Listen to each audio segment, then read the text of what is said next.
Thank you, and thank you all for coming. My name is Rick Orsey, and I'm a partner of Bennett Jones, and I guess I'm your host today. And thank you again all for coming, and we're looking very much forward to hearing from Melanie Phillips. I want to say I've had a long association with the Speakers Action Group. I mean, really long. I was just discussing with Shirley Ann how long it's been going on, and I think it's certainly from day one. But I've been a fan of Shirley Ann Habers for much longer. Where are you, Shirley Ann? I didn't even see you. Oh, there you are. Okay. I think we worked together in the 70s on Soviet Jewry and everything. But I can tell you without reservation that the speakers, and we've had a number of them here, but the speakers that the Speakers Action Group gets are truly informative and worthwhile people. Today is absolutely no exception. In fact, one of the premier, I think. But in my recollection, and we all hear a lot of speakers and we all attend lots of events and we all get frustrated by what we read and what we hear from various people. But the speakers that you can hear through Speakers Action, and I'm positive again today is no exception, are people in my memory that have truly given me real knowledge that I could use in my life, in maybe debunking what certain other people say, in responding to various things. And I think that's the true test of whether it's worthwhile to come out on a rainy day and sit through a lunch or go last night to Holy Blossom or whatever. And that is the defining characteristic that I have from Speakers Action. That's why I'm involved, and that's why I continue to wish it strength and growth. And certainly Bennett Jones is happy to host today. So thank you very much. Let me just make one stupid technical announcement. That is, if people were asking about garbage cans, all those white areas back there, if you pull it out, there's a garbage can if you're interested. Or you could just put stuff on the counters and take it away.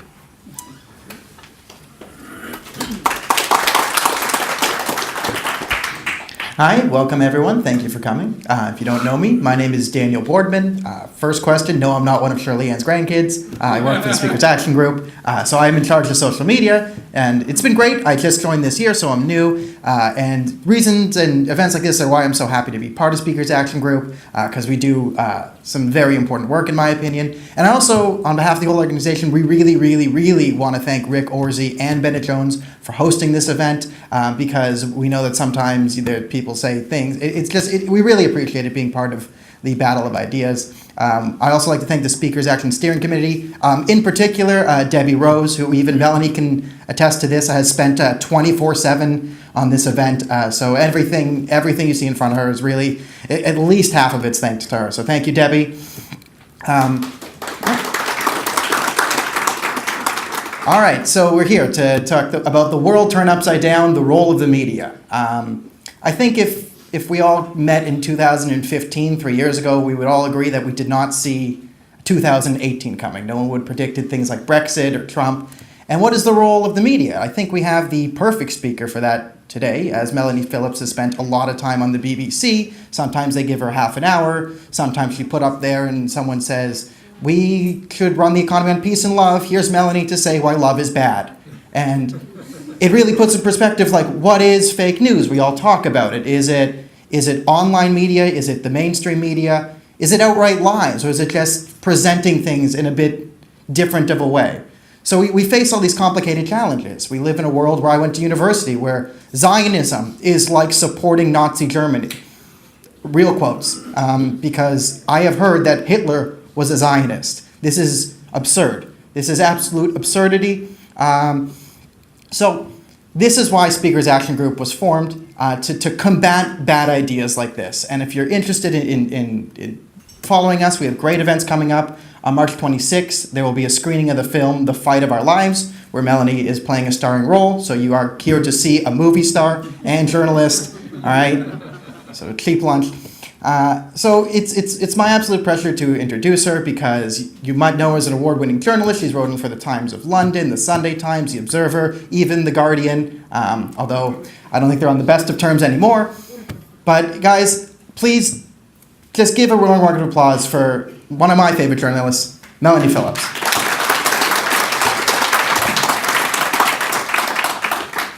Thank you very much indeed, Daniel. Hello, everybody. It's a very great pleasure to be here. And may I add my thanks to Rick and Bennett Jones and to the Speakers Action Group and to the heroic Debbie, with whom I have weathered a few crises. And thanks to her immaculate organisation, I'm standing here in front of you today. I'm very pleased to be here. The topic, as you've heard, is the role of the media in our very strange times that we're living in. And it's very good of you to have a representative of fake news to come and address you. But we can perhaps talk about some of the things I'm going to raise in more detail when I've concluded my remarks. I hope we'll have some interesting questions and further discussion about all these matters, because the role of the media is only obviously part of the story. It's a very important part. But the things that I think concern so many of us about the media reflect things which should and do concern us about the culture that the media is merely the public face of. And you can't really disentangle the two. I think I'd like to start my remarks with a little anecdote from the time that I was working for Guardian newspapers, which actually I worked for nearly 20 years.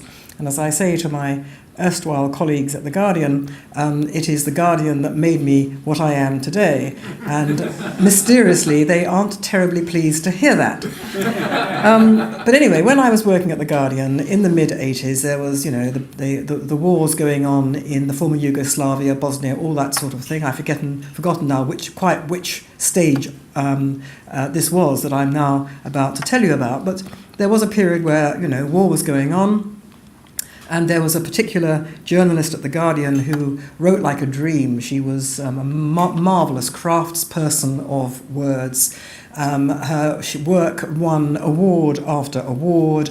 It was always on the front page. She was a war reporter, and she was in Central Europe during this period. She was in Bosnia.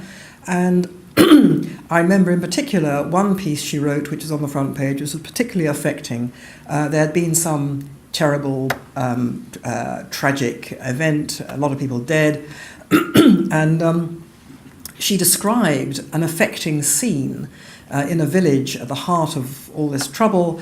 She described this pathetic convoy of trucks coming in, and on the back of one of the trucks she described in detail how the back of the truck was filled with refugees, and she described how they looked, and the women were like this, and they were wearing their headscarves, and they were bowed, and the children were subdued, and there were no men because they'd been killed. It was, it was very affecting, and it was completely untrue.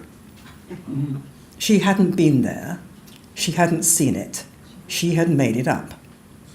And at The Guardian, where you will be amazed to know some people had some vestiges of conscience, people said, can this be right that we've printed something which is, not actually true?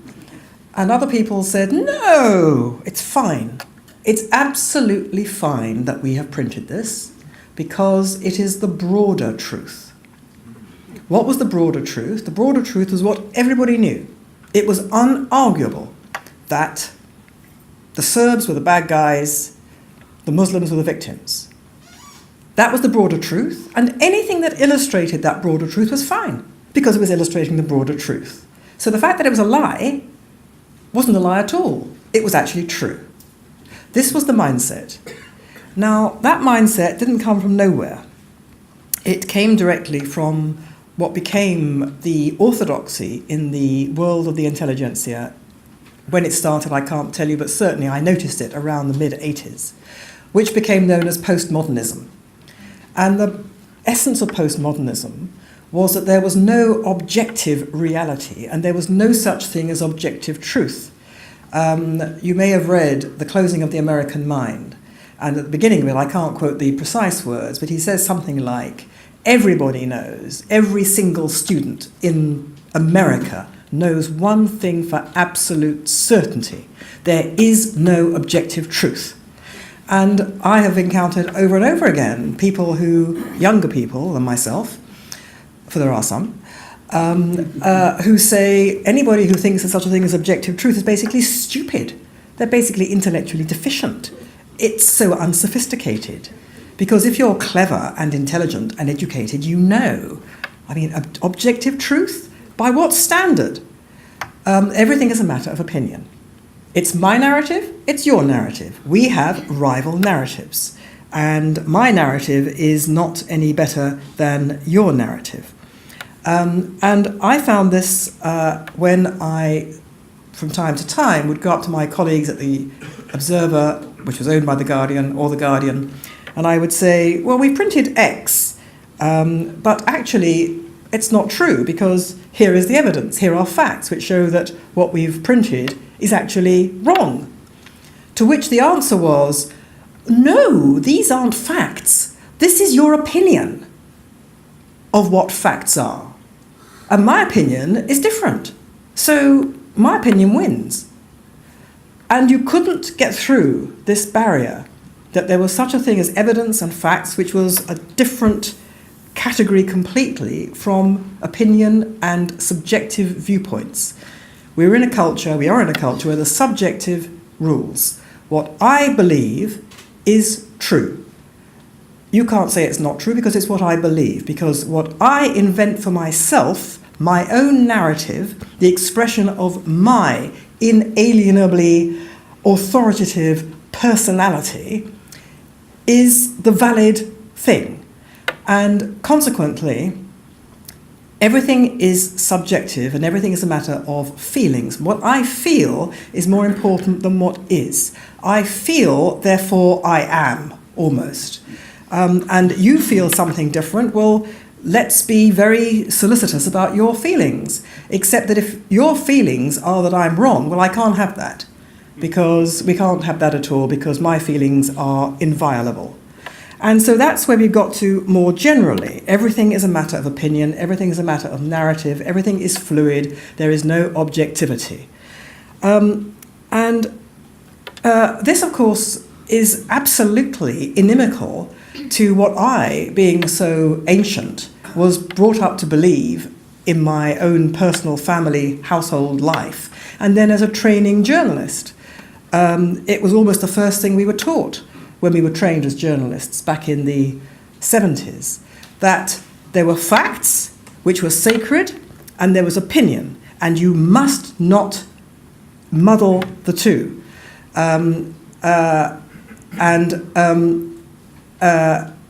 It was famously said of The Guardian, where it was said, opinion is free, but facts are sacred. It was a phrase associated with the legendary founder of The Guardian, or legendary former editor of The Guardian, C.P. Scott. Opinion is free, but facts are sacred. No, The Guardian, it was a running joke, but it was true, that opinion was sacred and facts were free. And that was how I found The Guardian after a while. But that's a sort of another story, how I came to change my view about The Guardian and the left. And if you are interested to know that story, may I make a small commercial break? I've actually just had published in America, at the end of January, a book called Guardian Angel, which is a personal and political memoir of how and why it took me a very long time to break away from The Guardian thinking and the left and turn into what I became today. And that's been published in America. I was hoping to bring some books to Canada to entice you to purchase some, but due to a left-wing conspiracy, the books never got here. Anyway, so everything's a matter of opinion. However, only one opinion is permitted. My opinion is the same as your opinion? No. Only one opinion is permitted, and that is what I would call a left-wing groupthink opinion, which is a view of the world which is everything to do with the West is bad, the Western nation state is bad because the Western nation state gives expression to Western values. Western values are bad because they're basically based on the Bible, which, as we all know, is a handbook of misogyny, homophobic bullying, rape, exploitation and war. The fact that the Bible is actually the handbook of loving your neighbour as yourself, putting other people first, and living according to rules of morality which privilege others rather than you. And it's actually a handbook of love, which was a revolutionary concept, not to mention a handbook of reason, but let's put that to one side. That is, of course, deemed to be really the ravings of an extreme fundamentalist Old Testament fanatic, which of course I am. So only one opinion is permitted, which is left-wing groupthink, which, as I say, is anti-capitalist, anti-West, anti-America, anti-Israel as the pawn of America, anti-everything to do with the values that underpin the West, which is basically traditional family, the idea that you transmit through education the values of the West down through the generations. You can't do that because that is actually transmitting racism and colonialism, because the West is racist and colonialist. So if you use your education system to transmit the values of the West, you are transmitting racism and colonialism, so you can't do that. And all that, I'm sure you don't, in Canada, you don't need me to tell you about all this. You have it like we have it in Britain. But that is the dominant position, that is the orthodoxy. And coming more to the current day, there are the issues of, in Britain, Brexit, on which only one view is permitted, even though you may find this rather perplexing, given that Britain actually voted to come out of the European Union by 52% to 48%, but nevertheless the 48% are all represented in all the media, and consequently the perceived wisdom is that something terribly peculiar happened, and the real thing that has to happen is Britain has to remain in the European Union. And that is the one narrative, that is permitted. The fact that the majority of people voted against that is considered to be proof that the majority of people are basically stupid. And it's said over and over again. So there's Brexit. There is global warming. I'm sure I'm treading on corns here, but you cannot ever say that there is any room for any skepticism, any argument, any evidence that will contradict man-made global warming theory, because everybody knows that the science is settled. And if you are a scientist, you will know that the science is never settled. And that is itself an anti-scientific point of view. But what do I know? I'm an arts graduate, I'm a journalist, I know nothing, and consequently anything I say about science is anti-science. So I hope you get that right. And then the other issue, which I'm sure is on everyone's minds here, or a lot of people's minds here, is this issue of the media's attitude to Israel, which in Britain is unprecedentedly and obsessionally, one-sidedly of the view that Israel is the principal actor in the region. Nothing of significance happens in the region unless Israel is actually involved. If thousands of rockets are coming from Gaza and hitting southern Israel, that's not a story. It's not important. That's what we expect. It's only their right because they're all oppressed. But as soon as Israel responds with its own military attempt to stop this onslaught, that is where the story, for journalists, that's where the story begins. And I've actually heard people on the BBC say, the story begins today because Israel has launched whatever it is into Gaza. The story begins today. There wasn't a story before. So thousands of Israelis in shelters in southern Israel, not a story. Not a story. It's normal. What do they expect? That's not a story. So those things are of one, only one view is permitted. And then, of course, you have President Trump. And you don't need me to tell you, only one view is permitted, and I hope none of you have the opposite point of view in this room, which is basically that he is a lunatic, he's a Nazi, he's a white supremacist, he's Ku Klux Klan, he's anti-Semite, he's completely crazy, he's deranged, and all the rest of it. The double standards of the media are quite astounding when it comes to the American presidency. Because, for the 8 years of President Obama, nobody could actually criticize President Obama in the media. Nobody did. Any criticism was deemed to be racist, because the people who were saying that, of course, all they could see was the color of the man's skin. They did not treat him as a human being, let alone a president. They treated him simply as a black man. And they called people who criticized him racist. They were the racists, because they could only see him as a person of color. Put that to one side, the fact remains that in the period of his presidency, all kinds of stuff was happening which was never, ever, ever written about. We read today about, the Russian influence, the reset with Russia. Nobody turned a hair. Nobody turned a hair. Nobody said, what the hell's going on here? Reset with Russia? What is this? Nobody turned a hair when he went and grovelled in Saudi Arabia. Nobody turned a hair when he empowered Iran. That was considered absolutely right and normal. Of course you should empower Iran. The only people who didn't want to empower Iran were lunatics like me, who are warmongering Zionist nutcases. That's the accepted wisdom. And I was looking at this with absolute astonishment because when Obama first surfaced as a possible Democratic presidential candidate, before he won his presidency the first time, I was writing a blog. And I was writing it on the basis of what I was reading, not the mainstream media, but all kinds of stuff, and including what he himself had written and said, his own autobiography, the people that he followed, what they'd written and said, his friends, his associates, his background as a community organizer, his record as a community organizer, as a legal advisor to the Acorn movement, which had thuggishly enforced the turnout, which skewed various elections. I was reading all of this.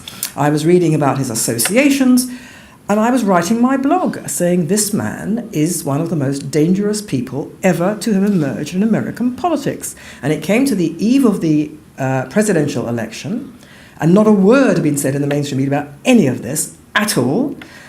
He was just, the great hope of the future. And he was described as Jesus. I mean, he was described in that way. Somebody called him. Somebody said, this is Jesus, come among us. And I was writing, and on the eve of his election, I wrote a blog saying, I can't believe America is going to do this. And when it did, I wrote again, and I said, I can't believe it's done this. Scroll on, and now everyone's saying, well, who knew? Who knew? I didn't know. I didn't know what kind of man this was going to be.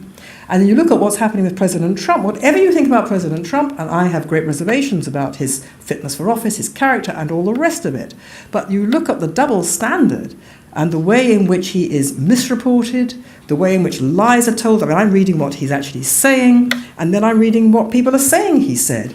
Often the two bear absolutely no comparison. So this extraordinary double standard in the press is really something to behold. And even more seriously than that, I mentioned the Russian conspiracy theory, this idea that there were ties which shouldn't have happened between the Trump campaign and Putin's Russia. Now, I don't know whether that's true or not. All I do know is that at this moment, there has been no evidence that that was the case.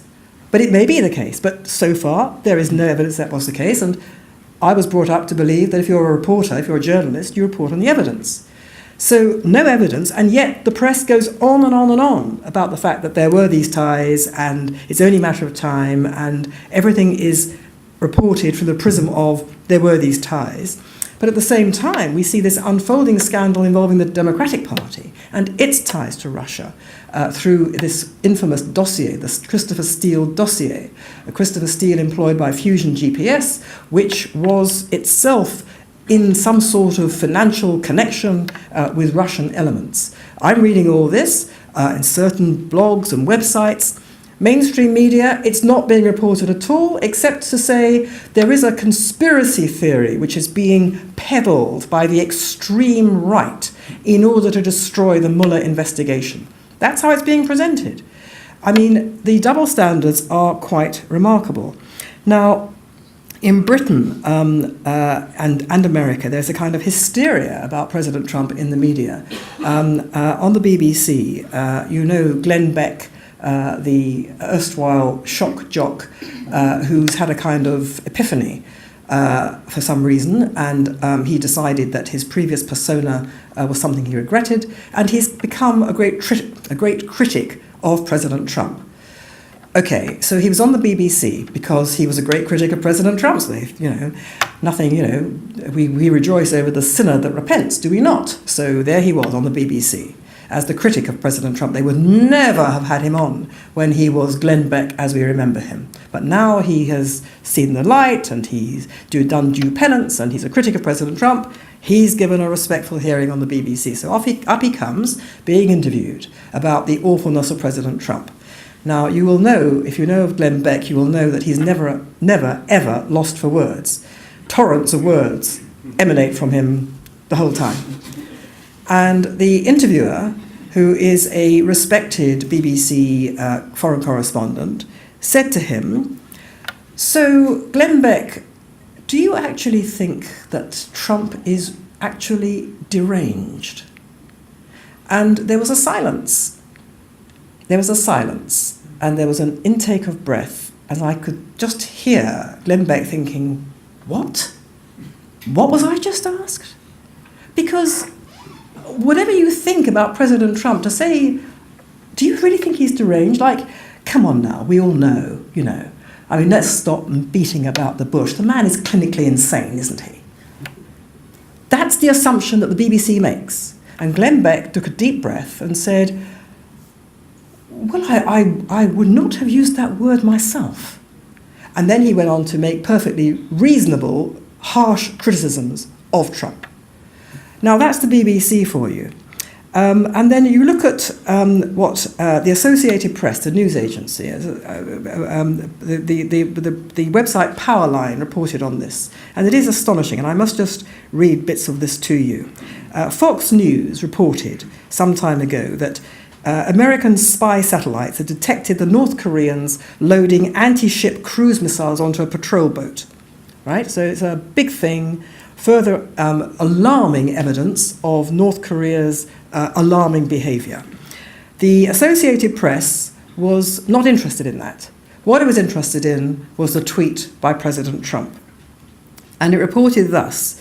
It said, Trump retweets Fox report based on anonymous sources.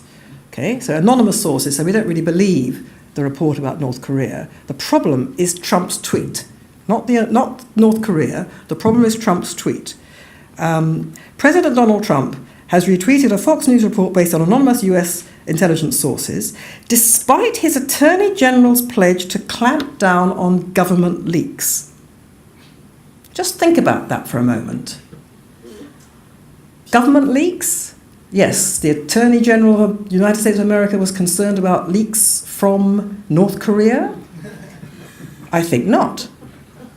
And yet AP twisted it so that President Trump's tweet had gone against his own Attorney General's advice or determination to clamp down on government leaks. Trump has repeatedly complained about leaks of government information to the press. Last week, Attorney General Jeff Sessions vowed a crackdown, arguing such leaks could harm national security. Get your head around this. Trump tweets about the danger to American security from North Korea, and the AP is arguing that Trump has compromised national security by leaking this. I mean, this is crazy or what? And then AP also went on in a different story to equate Trump with North Korea's Kim. He said, the AP said that Trump had tweeted, famously, North Korea had best not make any more threats to the United States. They will be met with fire and fury like the world has never seen. That was Trump's tweet. And then AP went on to say, if the rhetoric sounded similar to North Korean pronouncements, it was. Here is a look at some past comments by Pyongyang. There then followed 5 comments by Pyongyang, which were equated with President Trump tweeting, I will rain down fire and fury on you if you threaten America. Now, I mean, malice? This is beyond stupidity. This is a way of looking at the world which is so twisted and so anti-West as to be almost beyond belief. Now, why is all this happening? Why is this groupthink happening? Well, long story, but in brief, I believe that what's happened to the progressive side of politics in the West, both in America, in Britain, and in Canada, is that in the drive to obliterate biblical religion from the public sphere on the basis that it's A, stupid, and B, bad. All religion is bad. What's come in its place is not the ideas that are ascribed to the Almighty, but ideas that are basically man-made. And these ideas we call ideologies. And they are ideas which drive everything before them. They are ideas which can't be challenged because they are so powerful. Why are they so powerful? Because they are all, in their very different ways, embodiment of the understanding, or belief rather, that they embody a drive to the perfection of the world. So if you think about it, multiculturalism. Multiculturalism means that every culture is on equal level with everybody else. Consequently, nobody can be prejudiced about anybody else. Consequently, you kind of remove prejudice from the human heart altogether. Environmentalism. And again, I apologize for treading on precious corns. I'm not talking about the care for the environment that we should all have. We should all be very aware we are all stewards of our environment. We should look after it. We should be careful with it, and so on. But what I'm talking about is what I would call deep green ecological environmentalism, which is a philosophy of life, a philosophy of the world. And it's based on the idea that the only thing wrong with planet Earth is the human race. And that in order to save the planet, you have to basically hit the human race. The human race has to be prevented from doing stuff because the most important thing is to protect the Earth. And at the very bottom of this is the idea that the human race has been placed in this invidious position over the natural world because of the Bible, which set man in dominion, famous word, dominion over the earth. And that has been interpreted by deep green ecological environmentalists. That word dominion has been interpreted as a kind of divine imperialism or colonialism, that gives mankind a free pass to ride roughshod over the planet and trample it and destroy it. It's completely untrue, but that's how it's seen. And that idea, because deep green environmentalists believe that their governing idea is all about saving the planet from extinction, anybody who questions that, anybody who questions any part of that, is automatically not just wrong, but a bad person, because that person wants to not help protect the environment, not help prevent the world from destroying itself. And so that person who questions any part of deep green environmentalism has to be literally suppressed, prevented from speaking, because that person embodies evil incarnate. And I don't exaggerate. People who oppose or are skeptical of man-made global warming theory are called deniers, in a specific attempt to equate the denial of man-made global warming theory with those who deny the Holocaust. So it's a specific attempt to equate them with genocidal lunatics. And that is absolutely par for the course, and it's not challenged. When it comes to journalism, I come from Britain, I would like to talk a little bit about the BBC. The BBC is terribly, terribly important. The BBC is, without question, the single most influential and important media organisation in the world, because it is regarded universally as a kind of kite mark of objectivity and trustworthiness. And consequently, people believe it. They don't believe anything else in the same, to the same degree. So it has a tremendous importance and a tremendous responsibility. And if you say to the BBC hierarchy, the people who run the BBC, if you say to them, you know, your whole way of approaching news is absolutely corrupt because you have left-wing groupthink, and they'll say, well, what do you mean? Give me examples. Give me examples. And you say, okay, here is the edict that you issued some years ago, that when it comes to man-made global warming, there can be and will not be any skeptic afforded any time whatsoever on air, because the idea cannot be challenged. That was an edict at the BBC, inimical to journalism, inimical. And you say to them, so there's that example. Then you say to them, look at Brexit. Look at Brexit. It is perfectly possible to undergo the ordeal by torture that I often undergo to listen to the BBC's flagship radio programme, the Today programme, which goes on every weekday from 6 to 9 a.m. It's 3 hours of hell, because it's 3 hours of groupthink.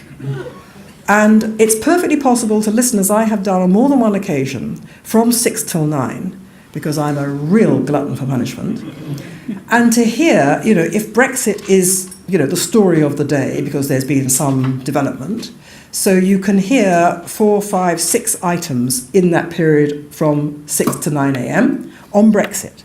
And it's perfectly possible, as I have done, to listen from 6 to 9 to all those items on Brexit, all those discussions, all those items, and not hear one single voice that supports Brexit. Not one. No attempt at balance whatsoever. Because to oppose Brexit is balance. And this is the terrible point about the BBC. The people who run the BBC take their position very, very, very seriously. They understand that they are stewarding this uniquely important and uniquely powerful and influential global media brand. And they understand they have a sacred duty of trust to protect and preserve its guiding principle, which is objectivity and fairness and truth and accuracy and all those great things that lie at the heart of proper journalism. They really believe that is their role. They are genuine. They don't despise that. They take it seriously. And they believe they are fulfilling it to the letter. When you give them this evidence of Brexit, Israel is the same thing. Israel is the aggressor in the region, and everything follows from that. Global warming, a variety of things. The Conservative Party, has to be almost like the Labour Party, otherwise it's considered extreme. You put all these things to it, the coverage of Trump, coverage of America, coverage of Obama, all these things, and they nod along and they say, I can't see what the problem is that you have with our reporting on this. And because they think they're listening carefully to what I'm saying, or someone like me, and they're saying, well, they're saying that, she's saying that because, she believes all this stuff. She believes there is actually an argument to be said against global warming, man-made global warming. She believes there's actually an argument to be said for Israel being the historic victim in the region. She believes there's an argument for saying that President Trump is not clinically insane. She is an extremist. She's off the planet. She's off the graph. So it's not surprising she's complaining. Because from their point of view, where they're standing is the centre. Where they're standing is objectivity and truth. And that's because, more generally, our culture has presided over a shift, in my view, a shift in political gravity, so that what was once considered left-wing is now considered absolutely bog-standard centre, and what was once considered centrist is now considered far-right bordering on Nazi. And that's how it's all being framed. So if I say, excuse me, there's bias here about this, this, and this, I am written out of the script altogether. It's by definition, I am damning myself as being an extremist. And so this is very, very difficult because the media hunts in packs, it's self-referential, they have a kind of groupthink, they're all looking at what each other is saying, and none of them is stepping out of line, so it kind of reinforces the idea that where they're standing is the true centre ground. And so when it comes to the reporting of Israel, this is very much what happens there. Except that there are one or two points I would make about that which you may not be familiar with.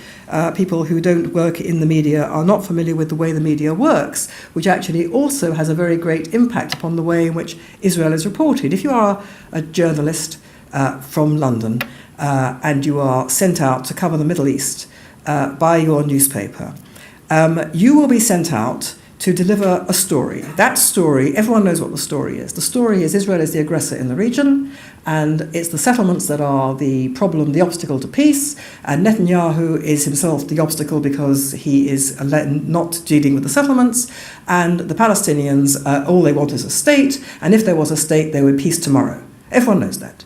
Everyone knows it. That's the story. And so everything is framed through that way. And so if you're a journalist, you're sent out to the Middle East, that's basically the story you're going to bring back. And the story you're going to bring back is we're not interested in anything that's happening until and unless Israel starts firing the missiles. Then it's a big story. Otherwise, we're not interested. So Israel starts firing the missiles, let's say, in Gaza.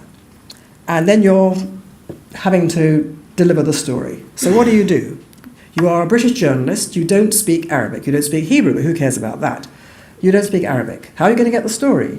You have to go to people who speak Arabic. And there is no shortage of willing people who speak Arabic. They will come to you in droves. They will be charming, they will be helpful, they'll be polite, they will be super helpful. They'll say, I can interpret for you.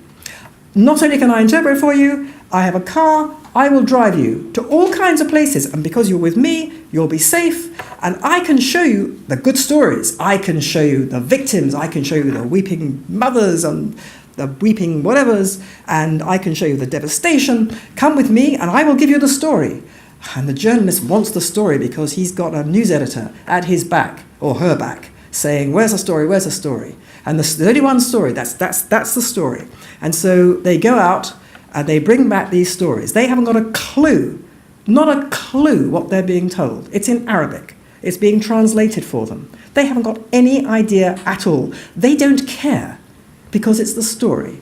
And what's more, if they should query the story, which sometimes happens, they are threatened with their lives. And there have been occasions where the government of Israel has actually gone into Gaza and pulled them out, Western journalists, because the government of Israel has understood from its intelligence that there is a major threat to journalists and they have to come out immediately. The journalists are pulled out in order to continue with their sacred mission of being unfair and biased and appalling about Israel in everything that they write. So this is, put it mildly, a downer when it comes to the journalists actually telling the truth about Israel. And there's an even more important point, which is that much if not most of the reporting about Israel or the Middle East comes from what's called news agencies. That's to say, agencies which supply a lot of newspapers with the same story. And those news agencies are staffed, when it comes to the reporting of Israel, exclusively by Arabs. And they put in stuff that nobody knows whether it's true or not, but it doesn't care. Nobody cares, and it goes straight into the newspaper. And so that's a sort of mechanism for maximizing the spread of this kind of propaganda approach.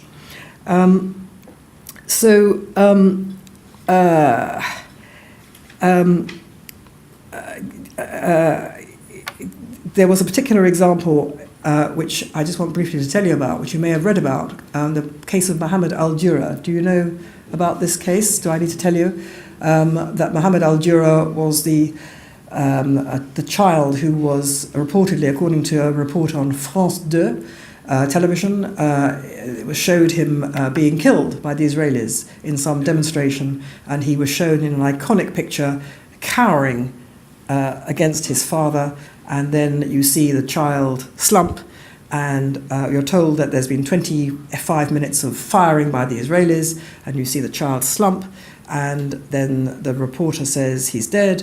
And that picture not just went around the world, but actually was used directly. That picture was the direct cause of the murder of countless innocents. When Daniel Pearl was beheaded, one of the things that his captors said was, "This is for Mohammed al-Jura."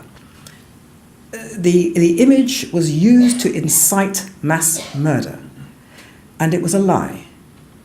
It was a lie, because, cut a long story short, I sat in a courtroom in Paris, and I watched part of the missing footage, the footage that France 2 had not transmitted of that incident.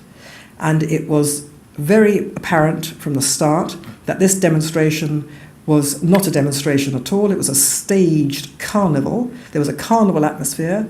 You saw the participants who were having a great time. There were children on bicycles. They were larking about in front of the camera. And you saw the cameras positioned in position on tripods, waiting to take the pictures that would give the Western media the story of the Israelis killing Palestinians. And then you saw that at some point there was firing, but you saw most of it was not under fire. At some point there was firing, and then you saw, on this footage, you saw Palestinians falling to the ground and being put onto stretchers and bundled into an ambulance. Very dramatic, except there was something wrong with this picture. There was no blood. There was not one single evidence of any injury whatsoever. And nobody watching this ever thought, why isn't there any blood? Because they were being told, this is a demonstration, the Israelis are firing, people are being injured, so they believed it. And then you see Mohammed al-Dura, the child, holding on to his father. And there are bullets. And then you see the child slump. And the reporter says, he's dead, he's dead. And then, in that Paris courthouse, you see what then happened. The child is lying on the floor, he's dead. And then you see the child do this. And the film was stopped, and France 2's lawyers were asked, why did you say the child was dead? He was alive. We just saw him move. And the response from the lawyers was, he was dead. The movement that we saw on the film just now was the involuntary movement of a dead body. That image has caused endless mass murder, as I say. And one has to ask oneself, what is in the minds of the reporters and the cameramen who are filming all this? Because it's called Pallywood. And there are many examples of Pallywood. Dolls arranged for the cameras with tomato ketchup on them. And this is dead Palestinian children. And it's put out on the BBC as dead Palestinian children, alongside Palestinian children who really are dead, unfortunately. Don't the reporters or cameramen know what they are seeing? Of course they do. Of course they do. They don't care, because it's the broader truth, isn't it? The broader truth is that Israel is the aggressor. So it doesn't matter. It's not a lie. It's the broader truth. So my conclusion is this. How do we deal with all this? It's very difficult. How do we pick our way through this? How do we know what is fake news and what is real news? And it is extremely difficult. We now have a situation where the good side of the internet is that this monopoly power of the propaganda of the mainstream media, which tells lies, is now challenged every day. We can all go onto the internet, we can find endless websites and people putting stuff out, and we can see the lies. On the other hand, the internet is full of lies. A lot of this stuff that's on the net, social media included, is lies. It's rubbish, either ignorance or malice, whatever. It's lies. So how do we all pick our way through this? I find this very difficult, and I'm a trained journalist. And you can spend your life trying to pick your way through this. I would simply say, and also we have another problem, which is that Facebook and Google and YouTube also are possessed of the same mindset, and they are busily trying to shut down people whose voices need to be heard because they're telling the truth. And this is an absolute nightmare. So there's no easy answer to this, and I just don't have an answer. All I can suggest is that people might consider doing what I try and do, which is to treat everything with skepticism. Believe nothing. Believe nothing you read, except, of course, what I write. Believe nothing. Approach it from the position of, okay, is this likely to be true? And you can often apply all kinds of tests which are a guide. First of all, you look at the internal logic of what's being said. Is the language, what's actually being said here? There's a lot of noise, a lot of screaming and shouting in this story, a lot of allegation. But what is the evidence? And quite often you can see immediately that the evidence isn't there. It's an assertion, but it's not backed up by actual evidence. Or you can see that the assertion is actually contradicted by the available facts. Or you can see that the logic doesn't work. And so that alerts you to the fact that this is not likely to be true.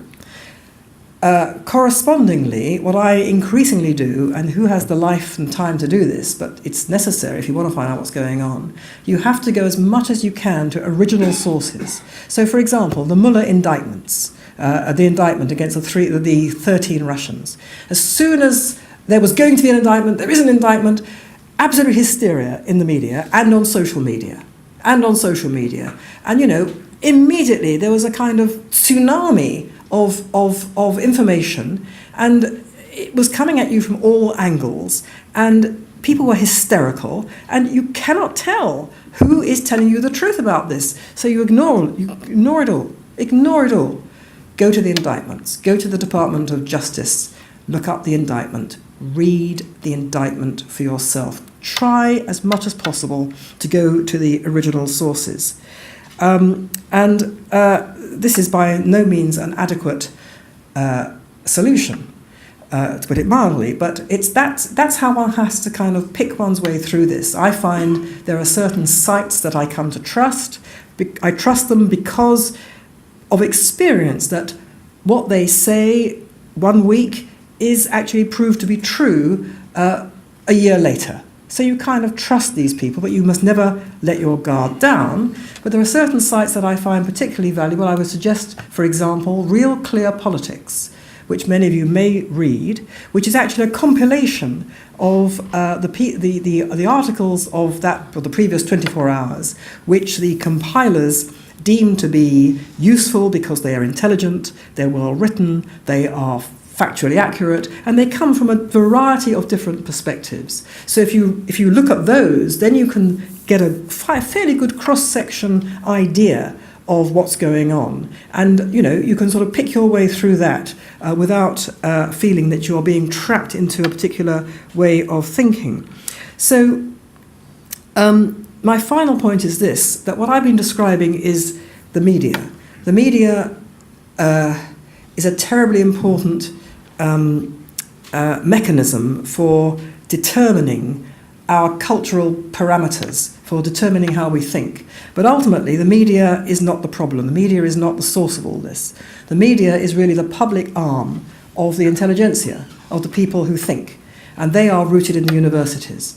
And that's where the problem really lies. It's the people who teach our children, and the people who themselves have been taught now for several decades, who have been taught to despise the West and who've been taught this groupthink. If you look at the universities in Britain, I think its surveys suggest that something upwards of 95%, and I put that at a very conservative estimate, it's probably something more like 98%, are left-wing thinkers. They're progressive thinkers.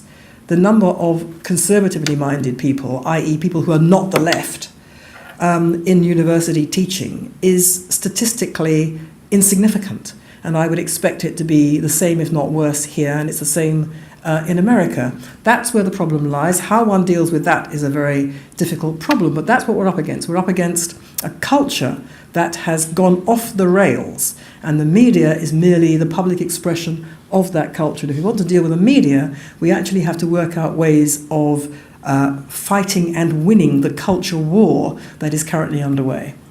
That's all I have to say. I'd be welcome to any questions.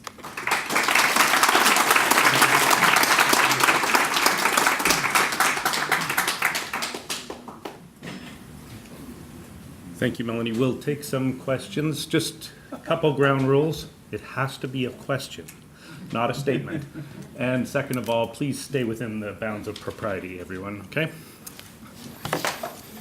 That child in the film, in the Paris culture, was he dead?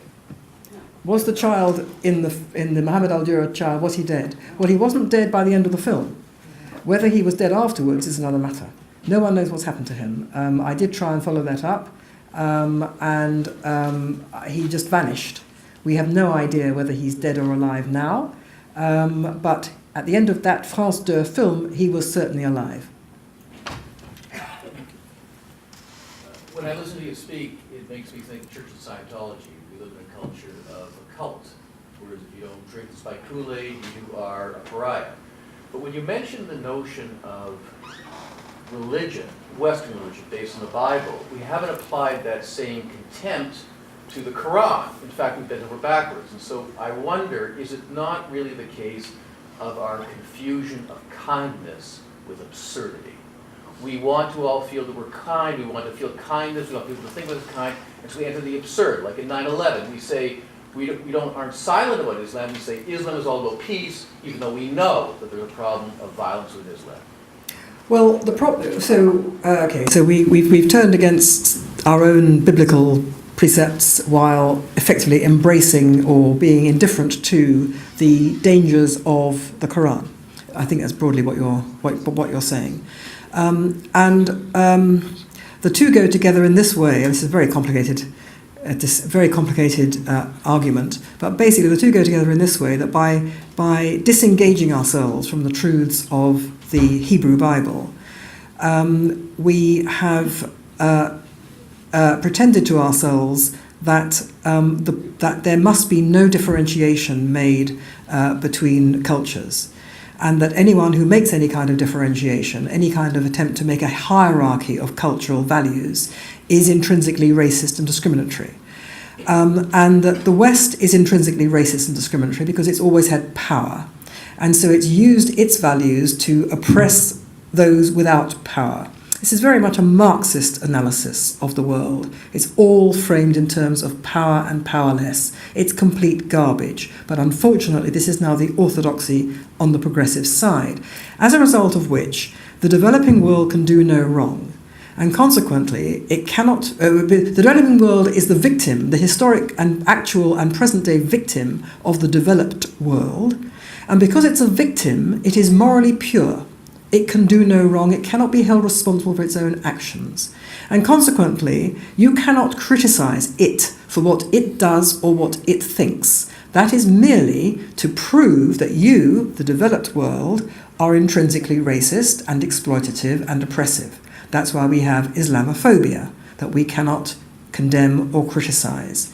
So we have a kind of double whammy going on. Do you have a double whammy in Canada? A double blow.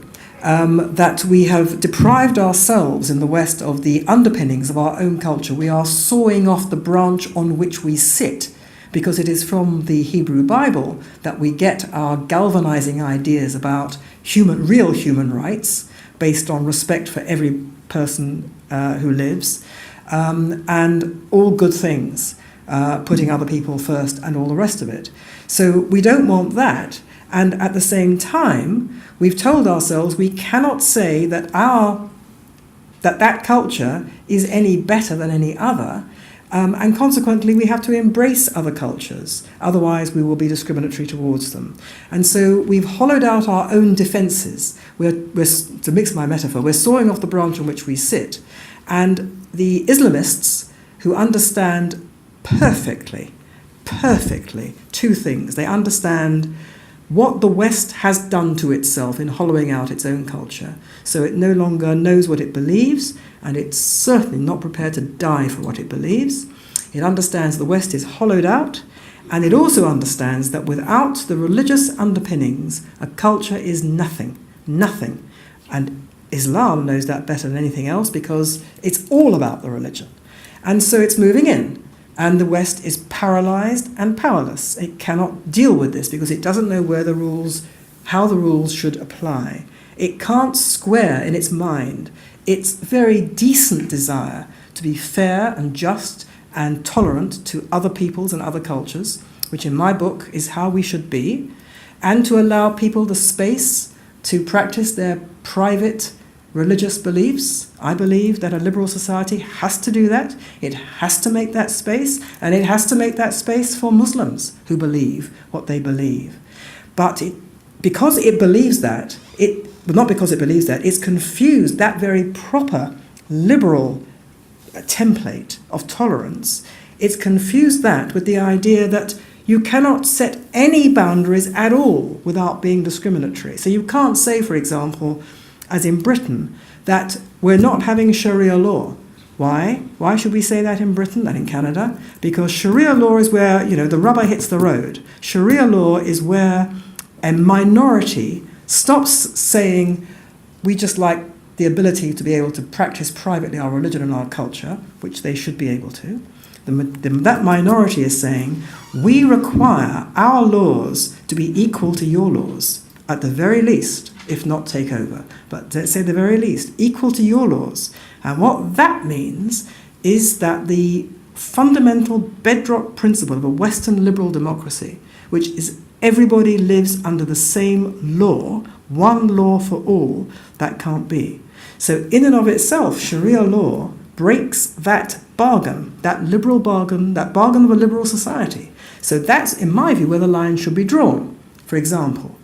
But where we are is that to say this, I can tell you, outside these hallowed halls, I hope nobody is tweeting my remarks, otherwise I'll be in trouble, I would be accused immediately of Islamophobia for saying that a line should be drawn against Sharia law. The Church of Canterbury said that 10 years ago. He said he was all in favor of Sharia law being incorporated into English law. He did. He is no longer the Archbishop of Canterbury, but he did indeed say that. And the Church of England has a particular problem in this regard for all kinds of reasons. It thinks that by saying this kind of thing, it will protect Christians from being attacked and slaughtered and overwhelmed. And it couldn't be more wrong.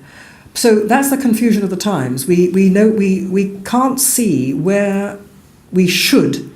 To preserve a liberal society, you have to draw the line in the sand. And we're not drawing any lines in the sand. That's the problem.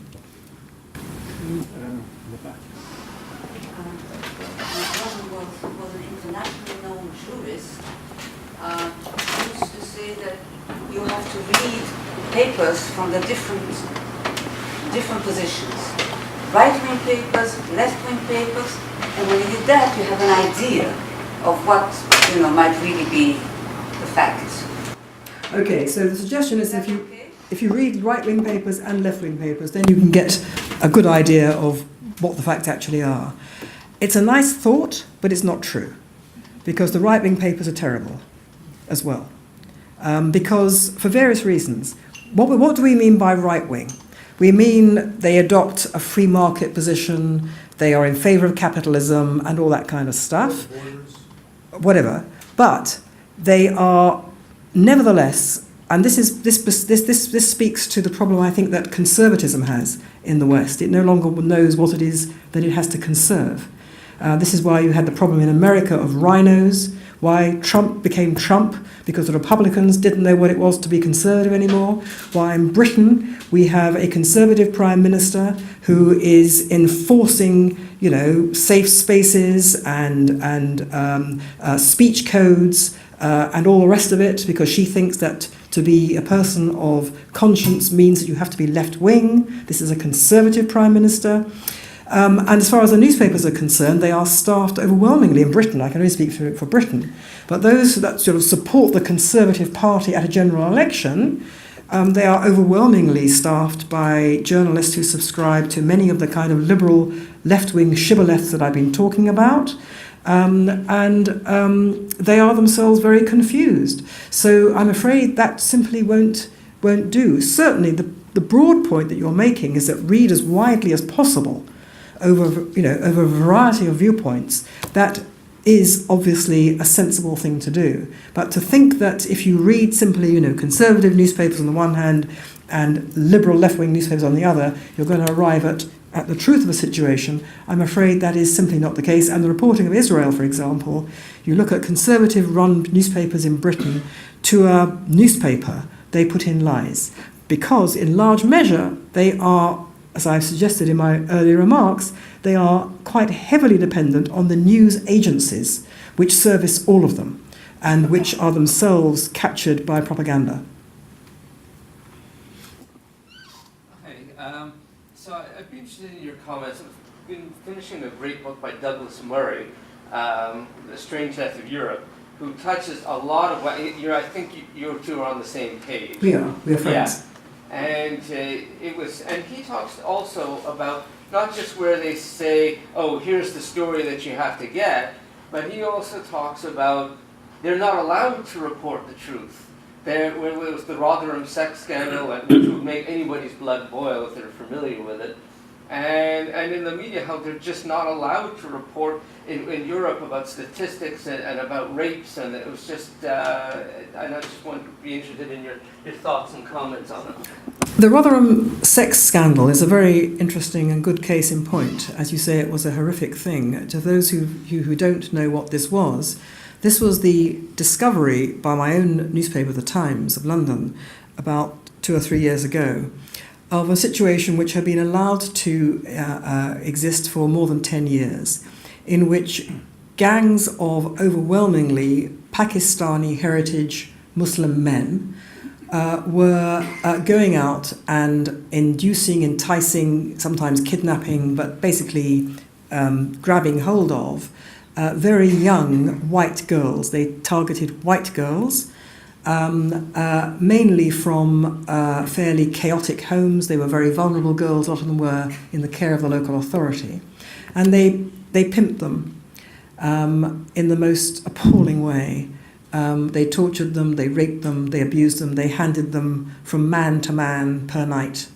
And under the eyes of the authorities, the police and the social welfare authorities. And why was it under their eyes? For two reasons. First of all, particularly in the police thought these girls were what's called in Britain little scrubbers, little prostitutes, because they were girls from bad homes. And the police just thought, well, you know, they're into sexual activity at the age of 12, 13. You know, they're trash. They're trash. So what, they're saying they're being raped? Give me a break. I've got better things to do. That was the police. And the police, and particularly the social welfare services, decided that to investigate these gangs was racist. They didn't think it was Islamophobic. They thought it was racist because they were Pakistanis. And consequently, it was allowed to continue, and this was in one town, in Rotherham, one town. And I've forgotten now the figure, but it was thousands of girls. And it's going on, it was going on, and it is going on in towns up and down the country. So there are hundreds of thousands of girls. Now, nobody could write about it or talk about it. I didn't know the scale of this, but I knew there was a problem. Because I kept getting, you know, on social media, on the net, I kept getting stuff sent to me which referred to it. Now, the only people who were referring to it were people who were associated with two groups. One was the British National Party and one was the English Defence League. And they're both considered to be, rightly or wrongly, let's not get into that at the moment, they were considered to be neo-Nazi groups, far, far, far right. Haters, fascists. And consequently, anybody who raised the idea that there might be a problem with these overwhelmingly Pakistani Muslim pimping gangs was immediately said to be of the far right, associated with Nazis. And so nobody could talk about it. It toxified the entire debate. And it took my colleague at the Times, who investigated all this over a long period of time, to bring it out. And then he and the Times got accused of Islamophobia, of racism, and all the rest of it. As a result of that reporting, dozens and dozens of Pakistani Muslim heritage men have been tried and convicted. And more are being tried all the time. But the problem still goes on, because even though it's been exposed and even though it's been talked about and dealt with in the courts, the stigmatizing power of this term Islamophobia is so paralyzing and so total that virtually nobody will talk about. And that's what Douglas was kind of talking about, that bad things are happening because people are terrorized by the threat that they perceive to their own livelihoods, their professional careers, their social standing, their friendships, and not to mention actual threats of physical violence against them. And it's all true. It's all true. That is what happens to you if you put your head above this parapet. And so the number of people who are writing and talking about this is necessarily very small. But the people out there, the populace in Britain and in Europe, are listening carefully. They are very often the people living in communities which are being terrorized. They see what's happening in their own streets. And they know two things. They know that what's happening is frightening, bad, terrible, and a threat to them and their families. And they know that people like them, for saying such a thing, will be deemed to be racists and worse, Nazis. And so they've kept quiet because they're the ordinary people.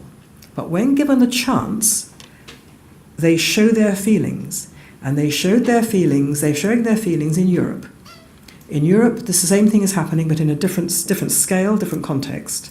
It's much, much more violent in countries like France and Sweden. It's a different situation from Britain. All these countries are different from each other. But what you can see is that overall, you have this increasing revolt by the people against their whole political establishment, which has, in the people's view, abandoned them.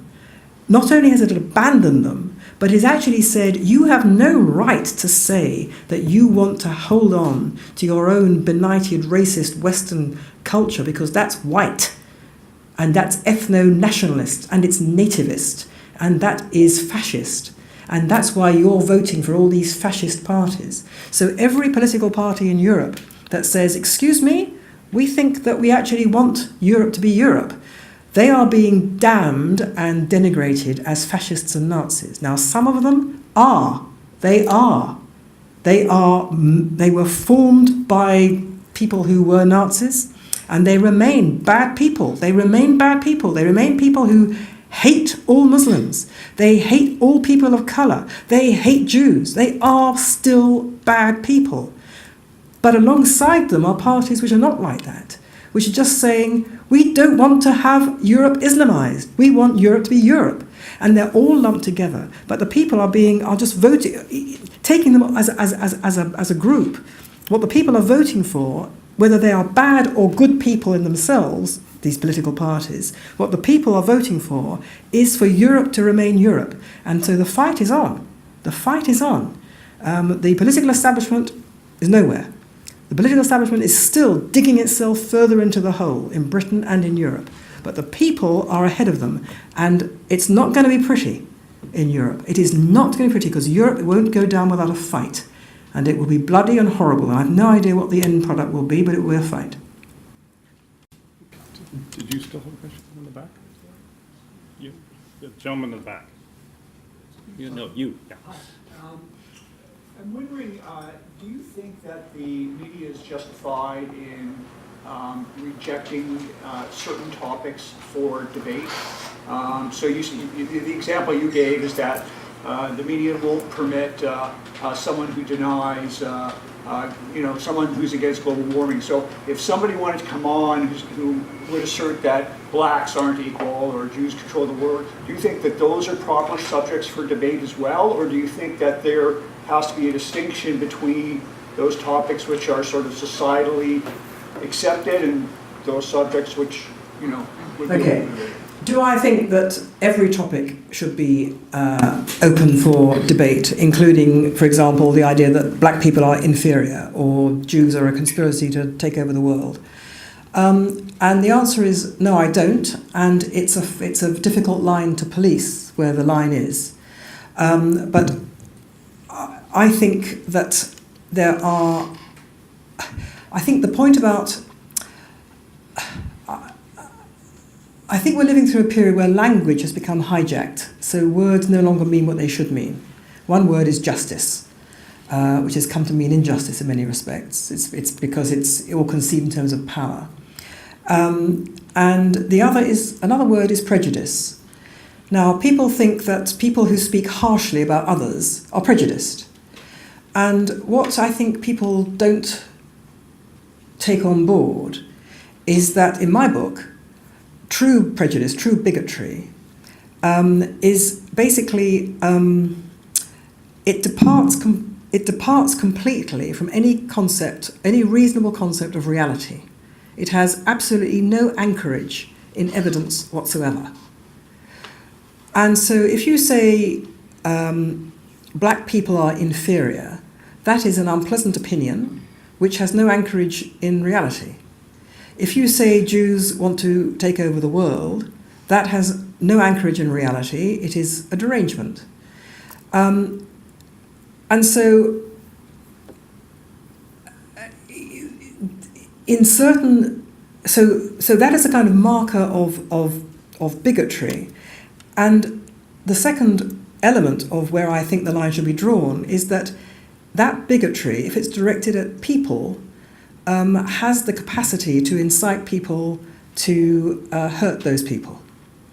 And certainly that kind of attitude to black people or to Jews or to anybody else based on assertions which are simultaneously have no element of reality attached to them at all and have the capacity to inspire the kind of hatred that makes people want to go and hurt them.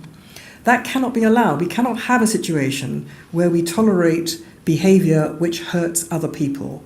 I mean, it's the classic liberal definition that, you allow everything to be said or everything to be said or done unless somebody else is hurt. And these lines are difficult to establish sometimes, but I think that's a general principle, that everything else should be permitted. And that's where the line should be drawn. It should be drawn very narrowly, but it should be drawn, but it should be drawn very narrowly. My view. Yes, you used the term several times, decent, to talk about people who are decent. Did I? No. You did, several times. And allowing that the people who have a progressive point of view or really hope for peace or so they're decent people. And other times one often hears well-intentioned. You didn't use that term, but that's also used in the same category to talk about those who are mistaken Marxists or mistaken supporters in the 30s of Stalin or something. They were well-intentioned, whatever. But we also talked about Islamophobia as a way to cut people off.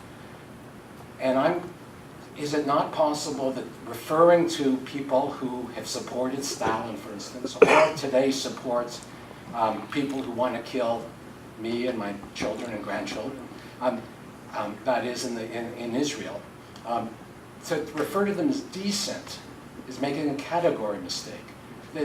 So you're referring to whom as decent? I've lost you. The left in the media, the left who have bought into certain ideas, who are basically fundamentally well-intentioned but mistaken. I'm suggesting that to support murderers is not so. Would you not agree that we need stronger language about this supposed decency of people, say, the gentleman brought up the pimping that goes on, as doing it because concerned about their careers and all, for various reasons, not wanting to be labeled as a racist, Islamophobe, whatever. Do we not need stronger language to attack these people? Because just as, well, for the You're obvious referring reasons. to cowards, basically. Yes. That's it. I certainly would not say, and if I gave the impression that I have given a wrong impression, that people who stick up for murderers or people who do terrible things are decent. I don't mean that at all. What I'm saying is decent is the idea that one should be tolerant of people's desire to give private expression to their own cultural and religious beliefs. That is a decent idea. The people who say that, therefore, we must not criticize Islam because it's Islamophobic, I don't call them decent. I call them stupid and dangerous. So I'm defining decency rather different. I think there are decent instincts in people, including on the left, decent instincts that they want to make life better for others, but that the expression of those decent instincts gets terribly twisted and perverted. And I also think that the amount of decent instincts among ideologues on the left is actually very small, because they purport to be decent. They say, look at me, I care about the poor and dispossessed of the world. But actually what they care about is themselves. It's all narcissism. What they care about is being seen to care. It's virtue signalling, we call it in Britain. I don't know whether you have that in Canada. It's not just wearing your heart on your sleeve, but it's wearing on your sleeve the heart that you don't have. Because actually what you're concerned about is how you look to others and how you look to yourself. And we can see this because, feminists. Do we hear feminists going on and on, Me Too, about women who are oppressed in the Arab and Muslim world? Do we hear, people whose hearts bleed for the Palestinians jumping up and down when Palestinians throw gay Palestinians off the tops of tall buildings? Of course we don't. They don't care about those people at all. What they care about is being seen to care. And in my view, if one wants to counterattack against this terrible onslaught on real decency, we all have to realize that what motivates these people is narcissism, and that's their Achilles heel. Because we can make them seem to themselves on their own ground, on their own terms, to be the thing they most hate. Stupid, risible, you laugh at them, make them figures of fun. Racist, they support ethnic cleansing in a future state of Palestine, no Jew in it. That's what they support. They're racist. You get them on their own terms because it's all about themselves, how they see themselves. And I can tell you, 1-to-1, it has a very satisfying outcome. We have time for one more. I want to ask you, I'm using the Mohammed Dura case as an example, but there's thousands of others. I'm just wondering if you think there's a role for private citizens in different countries to sue the media for the consequences of their false stories. Is there a role for lawsuits against the media for the consequences of false stories? If you can prove the consequences. I think not. You can't prove the consequences. You can't prove cause and effect. I can tell you what I think, but I can't prove it. I couldn't prove it in a court of law. I can't, produce the evidence of, here is our star witness from Al Qaeda. Yes, I beheaded the following 25 million people because of Mohammed al-Dura. It's not going to happen. It doesn't work like that. So I'm in favour of lawsuits where appropriate, where there is law that can be activated in this way. I'm in favour of using the law to hold bad people's feet to the fire. But I think that in practice, the ability to do so is limited. And when it comes to the media, you're dealing with cause and effect that can't be proved in a court of law, I would suggest. So I don't think it's a very effective tactic in that limited sphere, unfortunately. Whenever. Thank you.